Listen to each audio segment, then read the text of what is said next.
अनेक महिने वास्तव्यास असलेल्या मगरीला पकडण्यात यश आले आहे। खडकवासला धरणात गेल्या 1.5 वर्षांपासून मुक्काम ठोकलेल्या मगरीला पकडण्यात प्रशासनाला यश आले आहे। ही मगर ताब्यात येताच तीरावरील हजारो नागरिकांनी सुटकेचा निश्वास सोडला। या मगरीचा आकार 4 फूट लांब असून ती 5 ते 6 वर्षे वयाची आहे। तिचे वजन सुमारे 150 किलो एवढे आहे। ही अक्राळ विक्राळ स्वरूपाची मगर पाहण्यासाठी हजारो बघ्यांनी गर्दी केली होती। वन विभाग, पाटबंधारे विभाग, अग्निशामक दल, कात्रज सर्पोद्यान आणि नौदलाचे अधिकारी सलग 12 तास मुठा कालव्याजवळ तळ ठोकून होते। शेवटी अथक प्रयत्नानंतर अखेर दुपारी 4च्या सुमारास मगरीवर ताबा मिळवण्यात यश आले। दोरीच्या फासाने मगरीचे तोंड आणि पाय बांधून तिला कालव्यातून बाहेर काढण्यात आले। त्यानंतर जवळपास 20 ते 22 जणांनी मगरीला उचलून वन विभागाच्या वाहनातून कात्रज येथील राजीव गांधी प्राणी संग्रहालयात नेण्यात आले। मुठाच्या उजव्या कालव्यात आलेल्या या मगरीमुळे पुणेकरांच्या काळजाचा ठोका चुकला असतानाच ही मगर आली कुठून हा प्रश्नही उपस्थित होऊ लागला आहे। 2009 मध्ये कात्रजच्या तलावात आलेली एक मगर पकडून वरसगाव धरणात सोडली होती। ही सापडलेली मगर तीच असण्याची शक्यता वन अधिकारी व्यक्त करत आहेत। त्याचवेळी सापडलेल्या मगरीचा आकार पाहता ते पिल्लू असेल तर आणखीही मगरीचा वावर येथे असावा अशी शंकाही काही जण उपस्थित करत आहेत। पकडलेल्या या मगरीला आता चांदोली अभयारण्यातील वारणा धरणात सोडण्यात येणार असल्याची माहिती वनसंरक्षक दुबे यांनी दिली। काल रात्री साधारण 9च्या सुमारास आम्हाला याबद्दल माहिती मिळाली। त्यानंतर हे जे परिस्थिती तुम्ही बघितलेली आहेच आता, इथे लाईट नसल्या कारणाने रात्री फार प्रॉब्लेम आले आणि त्यामुळे ते रेस्क्यू ऑपरेशन रात्री सक्सेस होऊ शकलं नाही। त्यानंतर आज सकाळपासून इथे गावकरी, त्यानंतर आमचे लोक आणि नेव्हीचे लोक यांनी सर्वांच्या प्रयत्नाने आज ही मगर इथे पकडता आली। ही मगर आता आम्ही फॉरेस्ट डिपार्टमेंटला हँडओव्हर करणार आणि याच्या पुढचे जे काही डिसिजन्स असतील ते फॉरेस्ट ऑथॉरिटीज घेतील। याबद्दल आम्ही काही सांगू शकणार नाही। ऑपरेशन काल रात्री प्रथम इथे विजेची व्यवस्था नव्हती, लाईट्स, टॉर्च नाही व्यवस्थित। त्यानंतर जिथे पाणी आहे कॅनलच्या बाजूने तिथे उभं राहण्यासाठी सुद्धा देखील जागा नाहीये चांगली। त्यामुळे स्थिर उभं राहून तिला पकडणं हे मोठं मुश्किल काम तर होतच, त्याचबरोबर मगर पाण्यामध्ये पळत होती सारखी आणि पाण्यामध्ये तिला पकडणं फार अवघड जातं आणि रात्री तिच्यासाठी खूप चांगली सोयीची वेळही होती आणि जागाही होती। पण दिवसा आता आपल्याला सोयीची वेळ झाली आणि जागाही झाल्यात अशा आपण निर्माण केल्या। आज इथे परिस्थिती तशी निर्माण केली आणि त्याप्रमाणे आपण ते रेस्क्यू केलं। अतिशय गरिबीत दिवस काढून स्वकष्टाने आणि कर्तृत्वाने दैदिप्यमान भरारी घेणारे गोडसे यांच्या निधनाच्या वृत्ताने पुणे परिसर दुःखात बुडाला। गेली 1.5-2 वर्षे आजारपणामुळे गोडसे जरी सार्वजनिक उपक्रमांपासून दूर असले तरी त्यांच्या भेटीसाठी जवळचे कार्यकर्ते आणि परिचितांचा नेहमी राबता होता। गोडसेंचे बालपणापासून मंडई परिसरातच वास्तव्य होते। कोतवाल चावडी समोरील पाषाणकर वाड्यातील छोट्याशा घरातून नुकतेच ते आपल्या कुटुंबियांसह दगडूशेठ हलवाई मंदिरासमोरील गृह प्रकल्पातील मोठ्या घरास राहावयास आले होते। पंडित भीमसेन जोशी, लता मंगेशकर यांच्यासारख्या अनेक नामांकित कलाकारांशी गोडसे यांचे अत्यंत जवळचे संबंध होते। तसेच श्रीमंत दगडूशेठ हलवाई ट्रस्टचे त्यांनी तब्बल 38 वर्षे अध्यक्ष म्हणून यशस्वीरित्या कामकाज चालवले। आपल्या उमेदवारीच्या काळात गोडसे यांनी उपजीविकेसाठी सुताराच्या हाताखाली रंधा मारणे, बालजी पेंढारकरांच्या स्टुडिओत पडेल ते अशी किरकोळ कामे केली। 1960 मध्ये पुणे जिल्हा मध्यवर्ती सहकारी बँकेत शिपाई पदावर काम करणाऱ्या गोडसे यांनी आपल्या कल्पकतेने आणि सहकाऱ्यांच्या सहाय्याने सुवर्णयुग सहकारी बँकेची स्थापना केली। या बँकेने अल्पावधीतच ग्राहकांचा विश्वास संपादित करून अनेक शाखा सुरू करणे हा गोडसे यांच्या कारकिर्दीतील मैलाचा दगड ठरला। आपल्या उमेदीच्या काळात गोडसे यांनी बेलबाग चौकातील समाधान हॉटेलच्या कोपऱ्यात सुरू केलेली पानटपरी आजही त्यांच्या कर्तृत्वाची साक्ष देत अभिमानाने उभी आहे। नमस्काराऐवजी नेहमी जय गणेश असे समोरच्याला वंदन करून संभाषणाला सुरुवात करणारे गणेश भक्त गोडसे एका मुलाखतीत म्हणाले होते की आजवर मला 350 ते 400 पारितोषिके मिळाली, तीच माझी संपत्ती असून माझ्यासारख्या बँकेतील साध्या शिपायाला, हाराच्या दुकानात हार फुले ओवणाऱ्या गड्याला, सुताराच्या हाताखाली रंधा मारणाऱ्या मजुराला गणपती बाप्पानेच आशीर्वाद देऊन मोठे केले। अडीअडचणीत पत्नीच्या मिळालेल्या खंबीर साथीमुळेच मी इथवर वाटचाल करू शकलो आणि आयुष्य सार्थकी लावू शकलो। एवढे मोठे व्यक्तिमत्व असूनही सदैव जमिनीवरच पाय असणाऱ्या गोडसे यांच्या निधनाच्या वृत्ताने शहरातील राजकीय सामाजिक क्षेत्रातील व्यक्तींना तसेच गणेश मंडळाच्या कार्यकर्त्यांसह समस्त पुणेकरांना मोठा धक्का बसला। बुधवारी सकाळी बुधवार पेठेतील त्यांच्या निवासस्थानापासून निघालेल्या अंत्ययात्रेत अनेक मान्यवरांसह सामान्य नागरिकही दुःखद मनाने सामील झाले होते। अत्यंत भावपूर्ण वातावरणात वैकुंठ स्मशानभूमीत त्यांच्या पार्थिवावर अंत्यसंस्कार करून गोडसे यांना त्यांच्या आप्तेष्टांनी, स्वकीयांनी आणि समस्त पुणेकरांनी अखेरचा जय गणेश केला।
कृपया लक्ष द्या, अनेक जणांना श्रद्धांजली व्हायचे कारण तात्यासाहेब गोडसे यांच्या निधनामुळे पुण्यातील राजकीय आणि सामाजिक क्षेत्रातील अनेक मान्यवरांनी दुःख व्यक्त केले।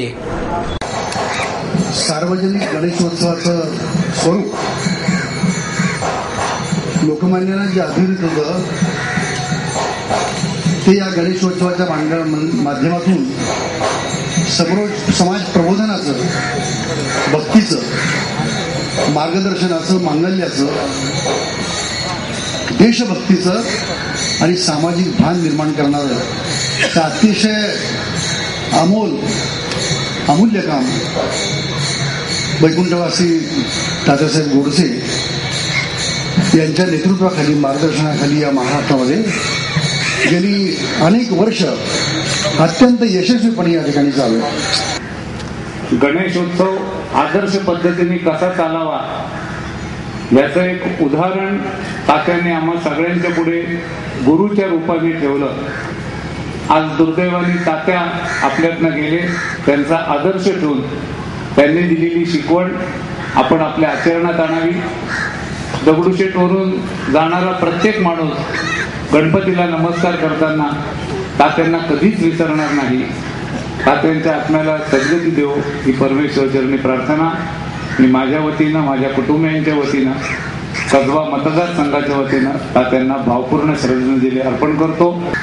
वैकुंठवासी आदरणीय प्रतापरावजी गोडसे उत्तर सगळ्या महाराष्ट्राला, देशाला तात्यासाहेब गोडसे या नावाने परिचित असलेल्या गोडसे यांच्यासाठी आमच्या संस्थेचे सर्व शिक्षक, विद्यार्थी आणि इतर सर्व बांधव, आमचं कराड घराणं, श्री क्षेत्र आळंदी देव परिसर विकास समितीच्या वतीनं तात्यांना श्रद्धांजली वाहत असताना एकच वाक्य आठवलं, आम्ही वैकुंठवासी आलो याची कारणास याची आठवण होते आणि संतांचे मार्ग झाडण्याकरता आमचं जीवन. थोर गणेश भक्त तात्या गोडसे यांचं काल दुःखद निधन झालं. आज त्यांच्यावर अंत्यसंस्कार झालेले आहेत. गणेश उत्सवांना सामाजिक पद्धतीने साजरं करता यावं आणि त्याचबरोबर भक्तीबरोबर समाजाची सेवाही घडावी या दृष्टीने एक त्यांनी चांगला आदर्श दगडू हलवाई ट्रस्टच्या निमित्ताने करून दिला. त्यांच्या आत्म्याला श्रद्धांजली मी व्यक्त करते. त्याचबरोबर गोडसे कुटुंबीय आणि दगडू हलवाई ट्रस्टशी संबंधित जे जे पदाधिकारी आहेत, कार्यकर्ते, त्यांच्या दुःखामध्ये आम्ही सहभागी आहोत.